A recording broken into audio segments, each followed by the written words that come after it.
So you've managed to get a tire on your wheel, but if you look closely, you may notice that it hasn't seated evenly. So to be clear, we're not talking about getting a stubborn tire on the wheel. We're talking about this bumpy tire. On closer inspection, you can see that the bead is always above the rim, but in one spot, it's closer to the rim than others.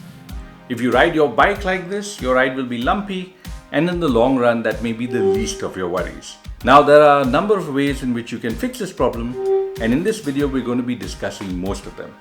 For starters, this problem can be caused by using a tube that isn't the right size for your tire.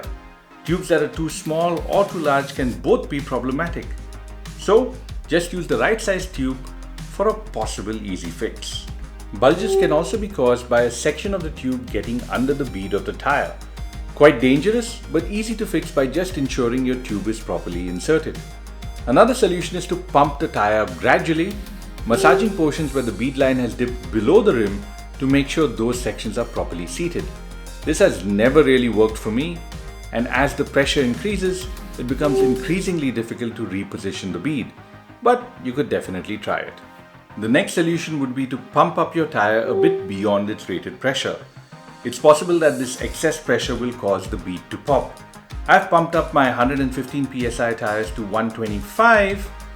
That didn't work, and I've been too chicken to pump them up further. A related solution is to pump your tires up real fast, like using an air compressor or a high volume pump. I've pumped like crazy with my Joe, but it never worked for me. However, if you have a tubeless pump that inflates the tire in a second, that would likely do the trick. The only solution that has worked for me is to apply a slippery substance around the bead of the tire on both sides. I use soapy water, which I applied with a brush. You could also spray it on. Immediately inflate the tire fast, right up to the desired pressure. If you find the bead still uneven around the rim, deflate a bit and apply more solution near the affected area. Inflate again, and you may also want to try over-inflating a bit. You can tell at a glance that it's fixed when you spin the wheel and don't notice unevenness, but be sure to examine the bead on both sides of the tire as well. Some tires appear to be more prone to this problem, and for really stubborn tires, you may need to use a specialized tire seater tool. Now from slippery stuff on tires to slippery stuff on chains.